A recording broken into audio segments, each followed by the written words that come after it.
Hey, what's going on?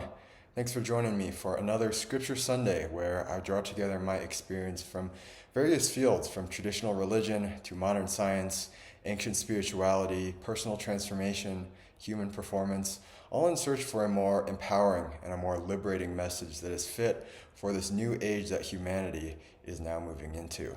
So, if you enjoy, I'd really appreciate if you can give this video a thumbs up and be sure to subscribe to the channel so you don't miss out on any future episodes. And leave me a comment down below as well. Let me know what your thoughts are, what your experience has been, and if there's anything I missed. And please feel free to leave a comment sharing your requests for any future topics as well. I would love to hear from you guys.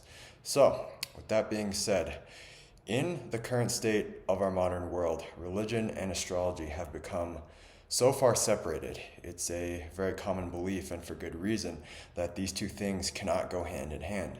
In fact, there are a lot of people, and people I've experienced in my life as well, who think that astrology is a demonic practice, that it is a tool of the devil, a tool of deception.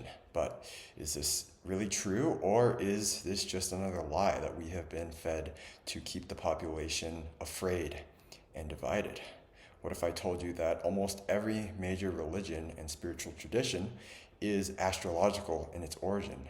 So we're going to explore how astrology can help us unite biblical tradition with other religions and traditions as well, and more importantly, what this can tell us about these revolutionary times that we are living through. Now, before I go any further, I want to clear up what's maybe the biggest misconception about astrology, and it's the thing that made me hesitant. It pushed me away for some time, and it's the idea that astrology somehow rules and determines our world, that the stars, the planets, the heavens are causing things down here on earth. It's causing the events of our life. It's causing our personality traits, things of this sort. And I'll admit, this is a very disempowering stance to think that based upon what you read in your horoscope is going to determine the outlook of your week or your month or your year. And so rather than thinking of it in terms of determinism, cause and effect, I want you to think of it in terms of relationship and interconnectedness, because everything in our physical universe is connected. We're basically living in a big mind matrix, this big holographic projection of a reality as consciousness, this one mind, experiences itself through separation, through individual points of consciousness. And so nothing is separate from anything else. Everything is God, you could say, because there is nothing here but God. It's all one and the same, appearing separate for the sake of experience.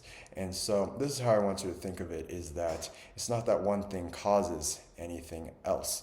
It's that because of the nature of interconnectedness, everything is a reflection of everything else in the universe. It's a mirror effect.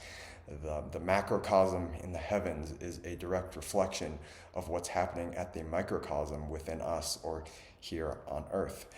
Not so much that either one is causing one or the other. It's just that it is what it is. And so every scale of reality reflects every other scale. And so with this in mind, we could start to jump into some of the astrological origins and references that we find, particularly in the Bible. And I think that even the most astute student of the Bible has to admit that there are many strange anomalies, inconsistencies, interesting passages with this very fascinating imagery. And these are things that we tend to kind of brush aside. We ignore them. We attribute them to the mythological origin of humanity's past. But when it was written, it had a deep and profound meaning, a very mystical core. And the symbology that I want to use to kind of springboard us into this topic is the image of the lion, the bull, the eagle, and the man. We find these four things referenced together and multiple points throughout the Bible, Old Testament and New Testament.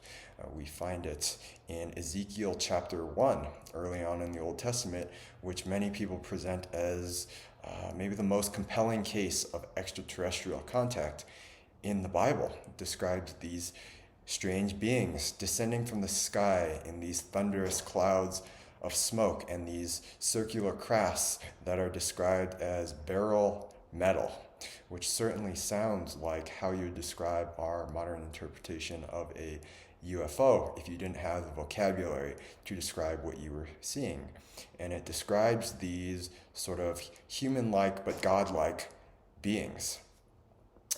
In Ezekiel, it says the form of their faces each had a human face. All four had the face of a lion on the right side and the face of a bull on the left. And all four had the face of an eagle. So there we see lion, bull, eagle, and man. And what these are really referring to are the fixed signs of the zodiac. If you think of the zodiac wheel like a compass, it would be the cardinal directions, northeast, south, west. And so the lion is Leo, the bull is Taurus, the man is Aquarius, and the eagle is Aquila, which is the constellation of the eagle that rises alongside Scorpio. So Scorpio is kind of the earthbound scorpion. Aquila is the heavenly eagle, and so that's why the eagle is used, not the scorpion.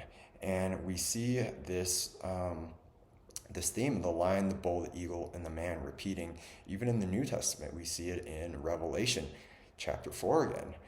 The official stance of the Christian church is that these four things represent the four evangelists: Matthew, Mark, Luke, and John. And this is depicted in a lot of medieval and early Christian artwork, which is very interesting. But this is also a key that points us to an even deeper truth about Jesus and the disciples and how they were presented in the Bible. And initiates and philosophers, the mystery school students, have understood this for many thousands of years. It's been encrypted and encoded in a lot of ancient texts and artwork, architecture. But I want you to look closely at Leonardo da Vinci's famous painting of the Last Supper. On its surface, it looks very unassuming, like a good Christian painting. But if we look a little bit deeper, what we find is that the 12 disciples sitting at the table with Jesus are actually intended to represent the 12 zodiac signs. And the 12 zodiac signs, of course, are these archetypal universal energies that are embodied within ourselves and within the greater universe. It's sort of our journey of evolution, the journey into the self. It also represents the concept of polarity, that we live in this dual universe of opposites. And so every sign has its opposite sign, or so everything has a shadow side to its expression of light. And if we examine each disciple one by one, we will find that their expressions, their mannerisms, even little inscriptions hidden within the painting indicate which sign they represent. And so we have Aries, the first sign of the zodiac, on the right, to Jesus's far left. And so we have the summer and spring months on the right side of the painting, and therefore the winter and fall on the left side. If we look at Jesus's hands on the right side of the painting, his left hand is held with an open palm, representing giving, birth, growth, themes of summer and spring. His other hand, his right hand, is held down, representing a withdrawing of energy, death, rebirth, decay. And these are themes of the winter and fall months. We can also look at the light on the walls. On the right side, we have the right wall is very illuminated, and the left wall is dark, kind of mirroring how we get a lot of natural sunlight in the summer and spring months and not in the winter and fall.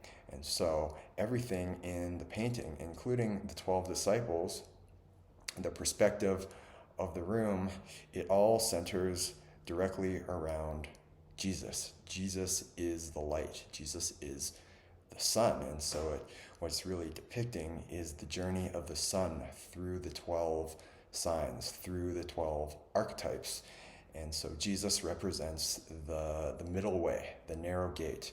He represents enlightenment or Christ consciousness through which we transcend this world of opposites and duality and suffering. And this is what the central figure of the religion has been in every culture. And this is why we have what we call astrotheology, where the main figure in the religion is depicted in the imagery of the sun. The sun, of course, being the physical giver of life, the reason we have anything alive on this planet. And so the Son of God is the spiritual giver of life. He is the spiritual light of the world, who gives life to the people, resurrects the dead. Just as the sun provides food to nourish our body, the Son of God provides spiritual food to nurture those with eyes to see and ears to hear. This is also why our religious holidays fall on astrologically significant days.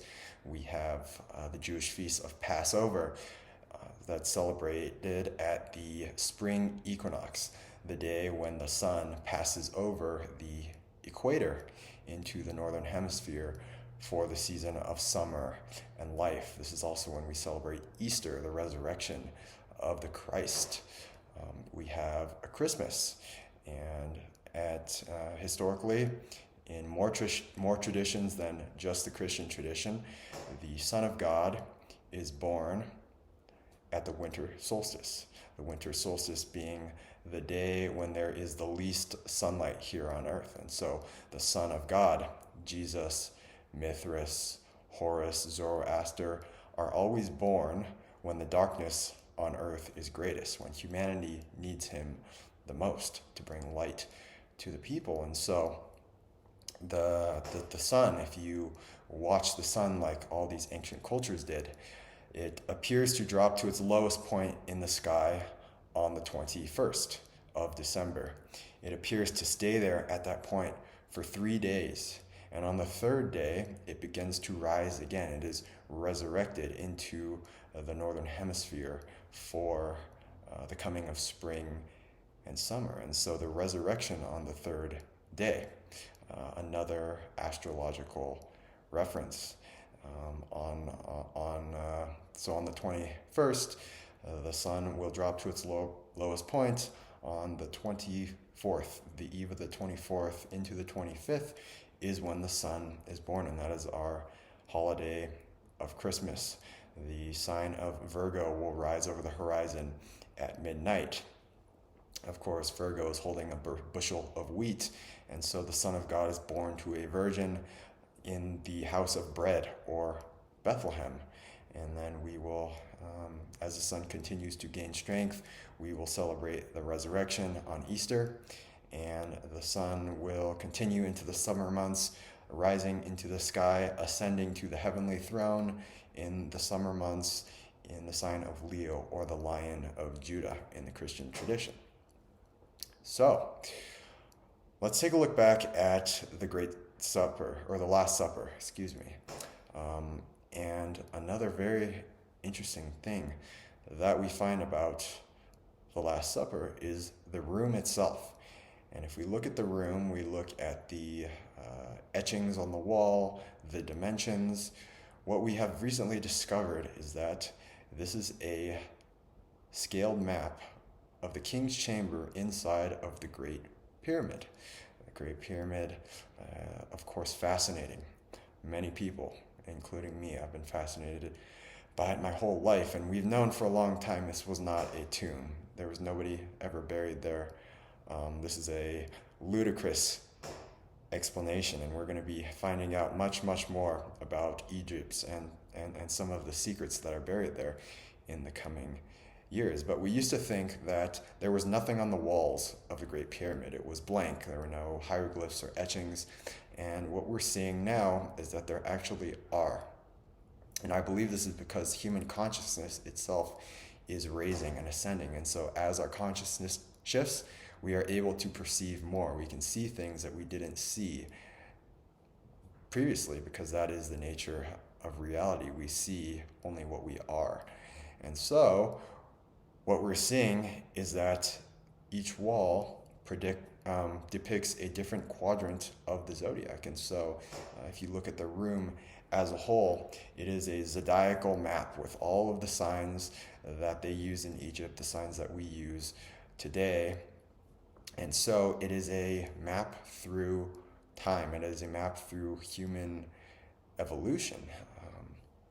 We generally think of the movement of the zodiac in terms of procession, meaning through the months, where we go from Aquarius to Pisces to Aries to Taurus. And over the course of the year, we complete a full revolution of the zodiac. But what also happens is, because of the tilt of the Earth on its axis, in a year we fall just short of a full revolution.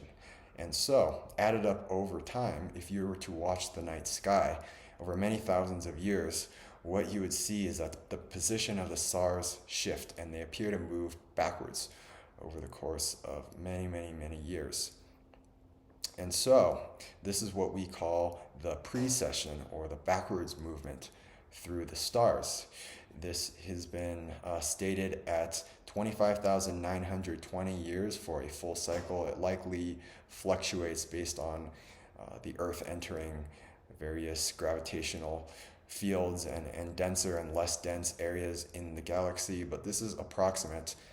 It's about 26,000 years to complete a full cycle of what the ancients called the Great Year. And so, divided into 12 zodiac signs, this means we have 12 periods of 2,160 years. And these 2,000-year periods are the markers of the evolutionary themes and change that is occurring here on Earth. And what we find is that the rise and fall of empires, the great events that have marked human history, the cataclysms, they all unfold in alignment with these 2,000-year cycles. And so this is why this is relevant to us today. This is very sacred knowledge. The ancients understood it. We have lost it today. There has been an attempt to suppress it. And so the stars really are our cosmic clock. We can gain so much insight by watching the heavens. This is the old Hermetic axiom of as above, so below, as within, so without. Everything is a direct reflection of everything else happening in the universe, as we talked about earlier. And so this is the basis of all prophecy, because things are cyclical on Earth. It's not a linear path of Darwinian evolution. It's these grand cycles of time, the rise of great civilizations and their demise. And this has continued for many cycles. So this is something else that's going to come to light, is the true story of life here on Earth and the origins of humanity. We're in for some really exciting disclosure coming up very soon. And so today we find ourselves in this grand cycle of time at the conclusion of the age of Pisces, moving into the age of Aquarius. And the way you determine this is by observing the zodiacal house that the sun is in at sunrise on the spring equinox. And so right now, for 2,000 years, the sun has been rising on the equinox in the house of Pisces, the two fish. Now let's roll back the clock a few thousand years into the age of Taurus, the bull. And this is when biblical history begins. In the early days of the Bible, we look at books like Leviticus, they are sacrificing the bull or the calf, because this is how it goes, is you typically sacrifice the animal that is appropriate to that age. And so this is also why the land of Egypt in the Bible is depicted as this land of corruption and debauchery and evil, but it's also called the land of the bull. Apis the bull is who they worshiped in Egypt. The age of Taurus, in terms of our evolution, represented a time of materialism, possessions, strength, willpower. These are the themes we find playing out. And so the bull is sort of a fitting symbol to this. Now, pretty quickly after the beginning of the Bible, we move into the age of Aries, the ram, the sheep. This is depicted in the Bible by the Exodus from the land of Egypt, the bull. And so God's chosen people are able to escape the land of Egypt to pursue the Holy Land. And you have, of course, stories like the Red Sea, where the Red Sea closes in on the Egyptians. This is the final bloodshed, the final sacrifice of the bull as humanity moves into this new age. And this is why the Jewish people are considered God's chosen people, because they have been chosen to usher in this new era, this new stage in the development of humanity's consciousness. And so they inaugurate the religion of the lamb, or the male sheep, with the blowing of the ram's horn. We see the imagery in the Bible shift from bulls and calves to sheep, goats, lambs, and they sacrificed the baby sheep, the lamb, at Passover, the day that the sun passes over the equator. And this is now the appropriate sacrifice for the new religion, and they're taught a new way to live, a new set of moral codes in the commandments. And these are the guidelines, the direction that humanity is heading in our morality and our spiritual maturity.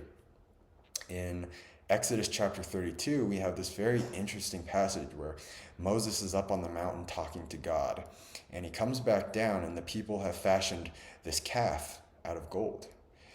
And God is furious. Moses is fuming, and he goes over and he smashes the golden calf into pieces, and he rebukes the people. And what this represents is the smashing of the age of Taurus, and perhaps even bigger than that is it's showing us that we cannot go back to the old ways. We have moved on in terms of our evolution. This is why Moses and God are so mad, because to go back and revert to the old religion of the previous age is detrimental not only to the individual but to humanity as a whole. We are destined to continue moving on through time, continue improving ourselves, and continue improving humanity. And so this is the meaning of the smashing of the golden calf, is these people who wanted to go back to the old ways. But that's no longer allowed. We are moving forward as humanity. And so the age of Aries is representative of ego, individuality. It's defined by a lot of wars, the rise and fall of empires. We have dynastic China, Greece, Rome.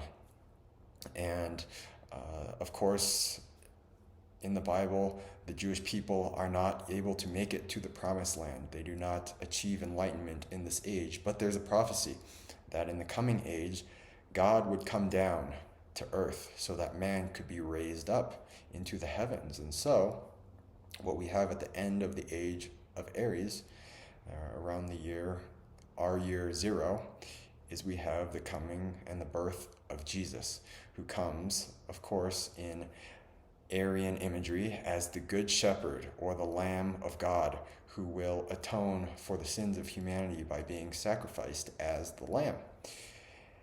And so Jesus comes at the end of Aries and the turn into Pisces. He came as a sacrificial lamb, but he tells his followers, "Follow me and I will make you fishers of men." And so we see the turn of biblical imagery into the image of the fish, because Pisces is the sign of the two fish. So we have all these fishing parables, the parable of the dragnet. We have the people eating fish and bread. Pisces, the axis of Pisces, its opposite is Virgo, and Virgo holds the bushel of wheat. And so on one side you have fish, on the other you have wheat bread. And so there's a lot of fish and bread in the New Testament. You have a lot of enduring imagery of the fish, even in the church to this day. You have the Christian fish, the ichthys, which comes from a sacred geometry symbol called the vesica piscis, the bladder of the fish. And we see this very sacred shape influence everything from art to architecture in a lot of cathedrals. What it represents is unity, the unity of polarities, light, dark, masculine, feminine, into this enlightened state of oneness, of godness, wholeness. And so, what Pisces represented in terms of moving the needle of human evolution is trying to understand God, the divine, through the mind by intellectualizing God.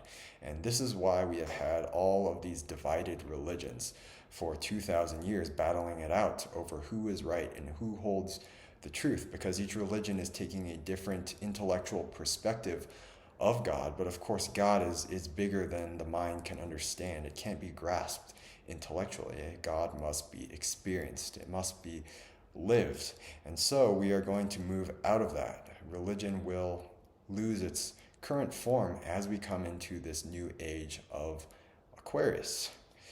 In Luke chapter 22, verse 10, we have Jesus' response to a question from the disciples. His disciples ask, "Lord, when will the last Passover be? When will it be celebrated?" And Jesus responds by saying, "Behold, when you have entered the city, a man will meet you carrying a pitcher of water. Follow him into the house in which he enters." Of course, you can draw a parallel between the house and the astrological house, but the man carrying a pitcher of water is, of course, Aquarius, the water bearer. And this is now where we are moving into. After 2,000 years of being divided by religion, we are now moving into a new stage. And how exciting is this? This is the stage of enlightenment. It is a time of prosperity, a golden age in which everybody can thrive. It is an age where unified spirituality, a more individual connection to God, will replace the outdated systems of very corporate religion and being told what to do and what to think. And so this is why we find the imagery of water a lot in the New Testament. Aquarius, the water bearer, we see Jesus talking about the living waters. The living waters being poured out to the people to quench their spiritual thirst. And so this is Aquarius. It's the sign of the forward thinker, the humanitarian. And so we will see a lot of reform, a lot of change, a lot of truth. And this is what is called the apocalypse. And apocalypse just means to uncover, to disclose, to reveal. It's when the curtain is drawn back for everybody to see. The veil of deception is dropped, and this is what's been prophesied by every ancient culture. In the Christian tradition, it's called the end times, but the end times were just the end of a cycle. They weren't the end and the destruction of humanity. They were a new beginning, a new cycle, a new creation. It's also been called the second coming, which is not when Jesus comes back in the same form he was in, when he comes riding a horse with thunderbolts and lightning streaking down from the sky for everybody to see, and just like that, the people who didn't believe go to hell. It's a very outdated and primitive interpretation of the Bible. It's taking it in a very literal sense, if you ask me. But what the second coming truly is the coming of Christ consciousness to our planet. It is when humanity knows itself again as one with God, one with the divine. And so it is when the Christ is manifested in all of us. It is when each of us is reborn, is resurrected from being dead, worldly, earthly, focused on material things, into these radiant spiritual beings who know the truth about who we are and where we come from.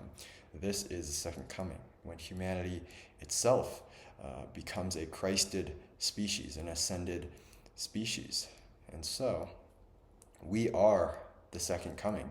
It wouldn't do any good in terms of growth, progress, evolution, if Jesus just came back down in the same way that he did 2,000 years ago, it would negate and refute all the progress that humanity has made together.